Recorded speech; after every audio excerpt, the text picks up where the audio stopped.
안녕하세요, 열작가TV입니다. 오늘 저희가 소개해드릴 내용은 어떤 거죠? 오늘은 저희가 시간을 멈추는 드로잉의 저자 리모 김현기 작가님을 모시고 이야기를 할 예정입니다.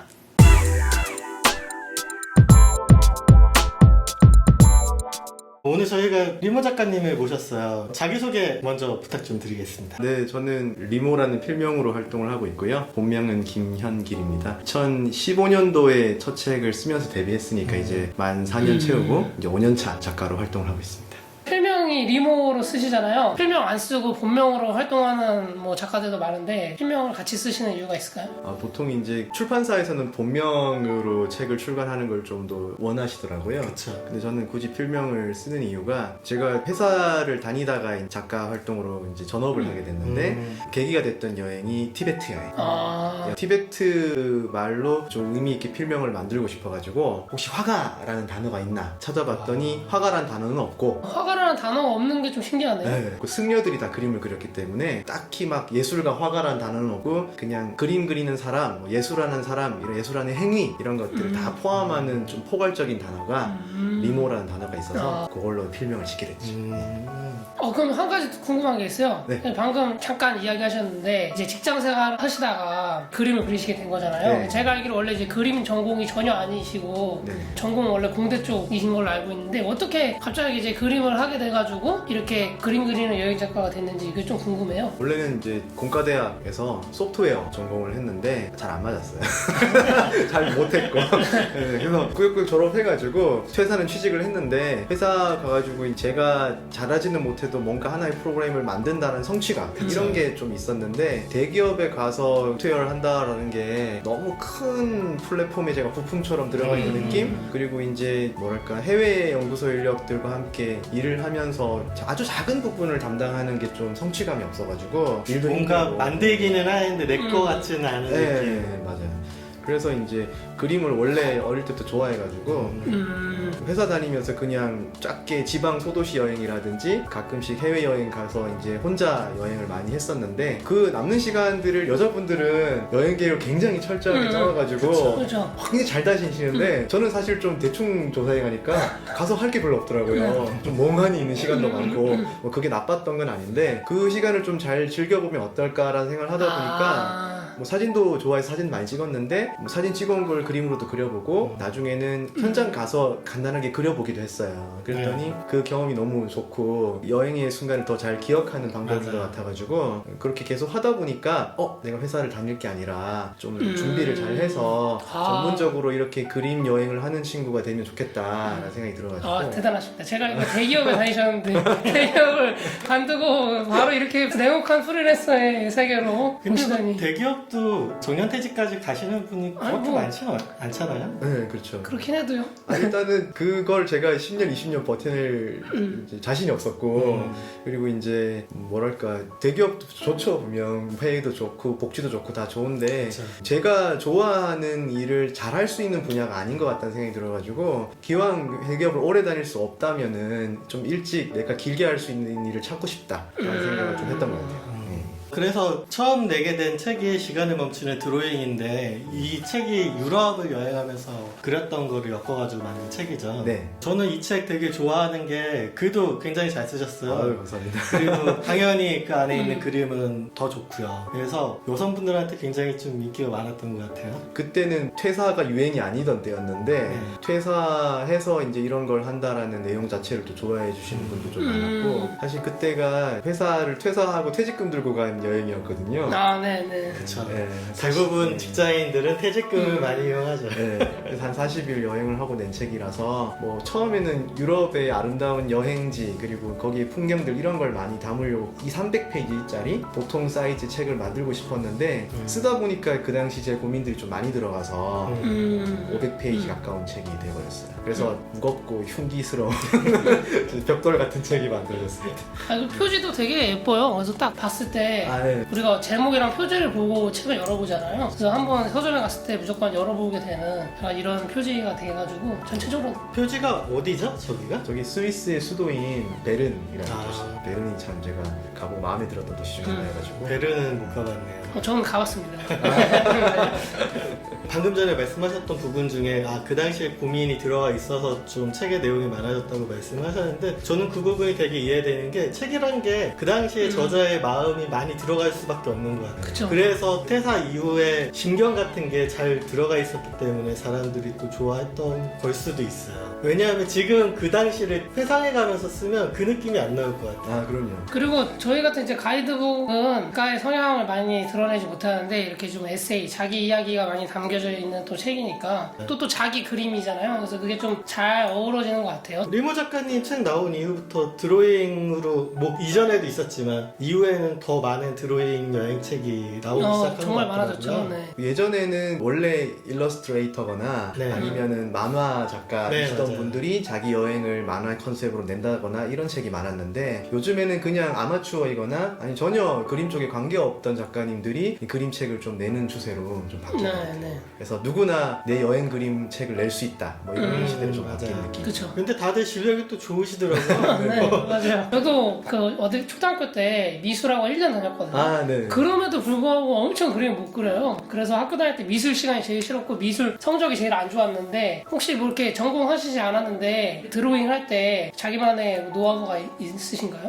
사실 저는 무에서 유가 나온다고는 생각을 안 해가지고 사실 저희가 뭐 이런 스타일의 책을 내고 그림을 했지만 제가 완전 없던 새로운 걸 만든 건 아니거든요. 사실 뭐 그림 여행을 예전에도 했던 분들은 많이 있어요. 옛날에는 좀 뭐 여행 스케치라는 이름도 있었고 뭐 사생 이런 단어도 있었고요. 좀 더 옛날로 가면은 뭐 화첩 기행 그렇구나. 김홍도 네. 같은 것도 결국 화촉 기행이잖아요. 그 진경삼수화 같은 경우에도 현장에서 그려보고 음. 그걸 나중에 다시 화실로 돌아서 또 다시 작품 활동하고 이런 식으로 했기 때문에 이게 없던 장르는 아니고요. 다만 요즘의 여행 드로잉이나 이런 것들은 도구가 굉장히 간편해지고 좀 가벼워지고 누구나 쓸 수 있는 좀 대중적인 미술이라는 분야가 좀 확대됐기 때문에 좀 더 친근하게 접근할 수 있는 분야가 되지 않았나 미술이 이렇게 생각합니다. 그 확실히 자기 손으로 그려가지고 뭔가를 만들어낸다는 건 느낌 다른 것 같아요. 내가 찍은 사진하고 내가 그린 그림하고는 좀 뭔가 이게 느낌이 달라요. 요즘엔 너무 디지털로 찍으니까 물론 굉장히 공들여서 찍으시는 사진 작가님도 많이 계시겠지만 특히 아마추어나 일반인 같은 경우에는 사진이 굉장히 쉽다고 느껴질 수 있는 또 시대인 것 같아요. 그래서 그렇게 너무 많은 양의 결과물을 담아오다 보니까 사진을 찍어와서 잘 안 보는 경우도 많고 내가 뭘 찍었는지 기억 안 날 때도 있어요. 네. 솔직히 많죠, 말하면. 많죠. 네. 한 번 가면 막 몇백 장씩 찍기 때문에 그게 그냥 잔상처럼 스쳐 지나가는데 그리고 이제 그거를 하드 카피로 안 만들어 놓고 디지털로 갖고 있다 보니까 순식간에 사라져 버리기도 맞아요, 하고. 맞아요. 근데 그림은 진짜 분실하지 않는 이상 책장에 꽂혀 있는 게 그림이기 때문에 좀 아날로그적인 기록을 좋아하시는 분들한테는 그 당시에 그림을 그리는 시간이 수고스럽더라도 또 많은 기쁨과 성과를 주는 결과물이 아닌가 생각이 듭니다. 그리고 그림을 그리다 보면 자연스럽게 그 장소에 머무는 시간이 길어지잖아요. 맞습니다. 네. 예를 들어서 밀라노의 대성당을 갔는데 사진기를 들고 여행한다고 하면 그냥 사진 찍고 한 바퀴 돌고 내부 보고 그냥 이렇게 나올 것 같은데 그림을 그리시는 분이라면 그 앞에 앉아가지고 아무리 짧게 뭐 30분에서 1시간이나마 거기를 계속 봐야 되잖아요. 그렇죠. 네, 그 차이가 조금 큰 것 같아요. 그 온전히 그 사물이나 뭐 풍경이나 그런 거에 이제 유적에 집중할 수 있다. 네. 네. 아무래도 좀 관찰을 할 수밖에 없기 때문에 예전에는 사진 대신에 그림을 남긴다 이런 생각을 좀 했었는데 요즘에는 그림 그리는 행위 자체가 말씀해 주셨다시피 좀 머무는 여행을 하게 만들어서 요즘에 유럽의 여러 도시 다녀보면 다 도시 비슷비슷해서 교회도 비슷하고 성당도 비슷해서 지겹다 하시는 분들이 그림을 한번 그려보시면요 작은 디테일이 다른 부분 그리고 그 사람들의 삶이라는 게 마을마다 되게 다른데 그런 부분을 우리가 관찰할 수 있게 해주는 어떤 수단이 되어줘가지고 저는 이 그림 여행이 그냥 결과물만 그림으로 뽑는 게 아니라 좀 느리고 관찰하는 여행을 하고 싶은 사람들에게 좀 색다른 여행을 바라보는 관점이나 태도를 제공하는 거라고 생각하거든요. 그런 부분에서 그림 여행이 좀 중요한 부분이지 않을까라는 생각이 듭니다. 저도 해보고 싶네요. 아직 해보시죠. 예전에 그 덕수궁을 네. 사진 찍으러 갔었는데 덕수궁에서 어떤 젊은 남자분이 딱 앉아가지고 계속 이제 드로잉을 하면서 있는 거예요. 그래서 제가 그 뒤에서 이 사람이 가는 시선을 저도 따라가서 보고 그런 적이 있었거든요. 그래서 그 기억에 좀 굉장히 많이 남아요. 그래가지고 한번 나도 그림을 그려보고 싶다. 근데 너무 손이 똥손이라 가지고 아니 근데 저는 리무 작가님 수업을 듣고 올해 갔던 남여행 말고 4년 전에 갔던 남여행 때 드로잉 도구를 다 가져갔어요. 근데 그때는 저는 책을 내기 위해서 간 거기 때문에 취재하는 일정이랑 그런 거 따져봤을 때 이게 도저히 시간이 그렇죠. 나오기가 좀 힘들더라고요. 근데 막상 몇 번 이렇게 그려봤거든요. 광장에 앉아가지고 그거 나름대로의 또 그 재미가 있어요. 심지어 막 그리고 있으면 뒤에 다가와서 뭐 하고 있나 막 이렇게 보는 사람 되게 많잖아요. 의도치 않은 만남을 하는 경우가 많죠. 저도 그 로마에 네. 판테온 건물 앞에서 이렇게 그림 그리고 있는데 저는 이제 밖에서 그림 그리다 보면 너무 질문을 많이 하고 막 이렇게 물어보고 하니까 흐름이 끊기는 게 좀 싫어가지고 그렇다고 물어보는데 대답 안 하면 또 안 되잖아요. 그쵸. 그러니까 음악은 안 듣는데 이어폰 이렇게 꽂고 있어요.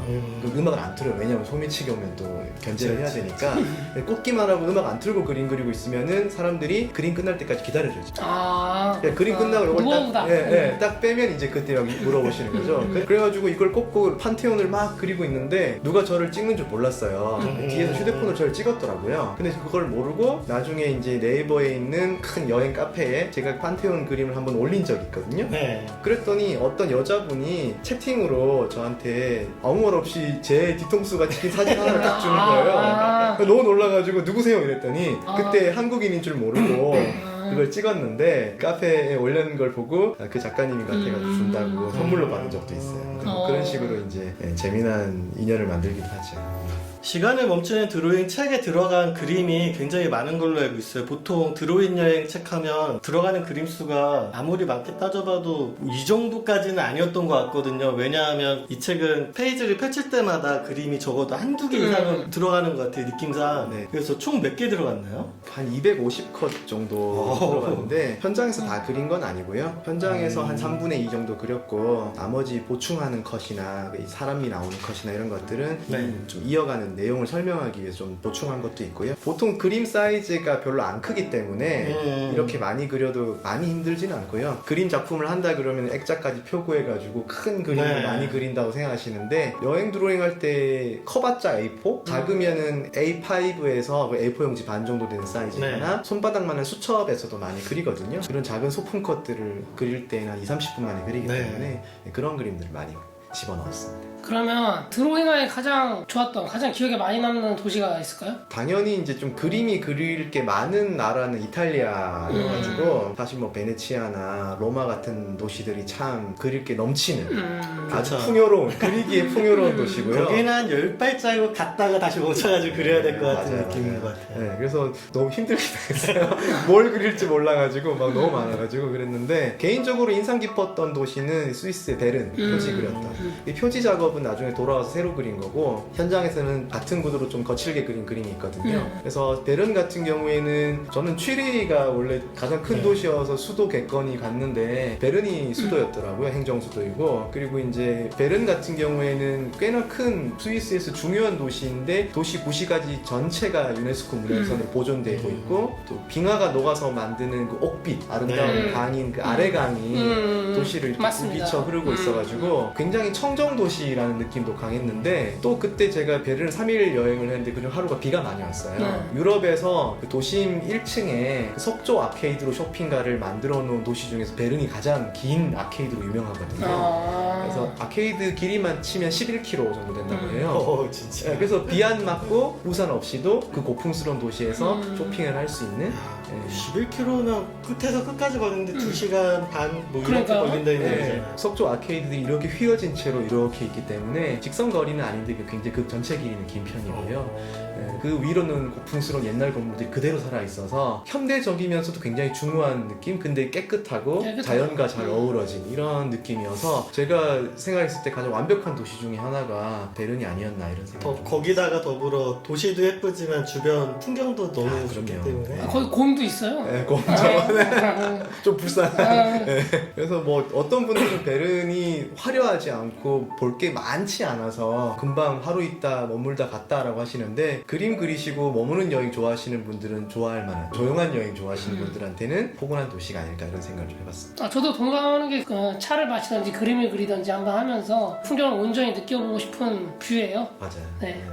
아무것도 안 해도 즐거운 일. 지금 12년 전 기억을 막 지금 12년 전. 거슬러 올라가가지고 겨우겨우 지금 떠올렸어요. 그 이미지를.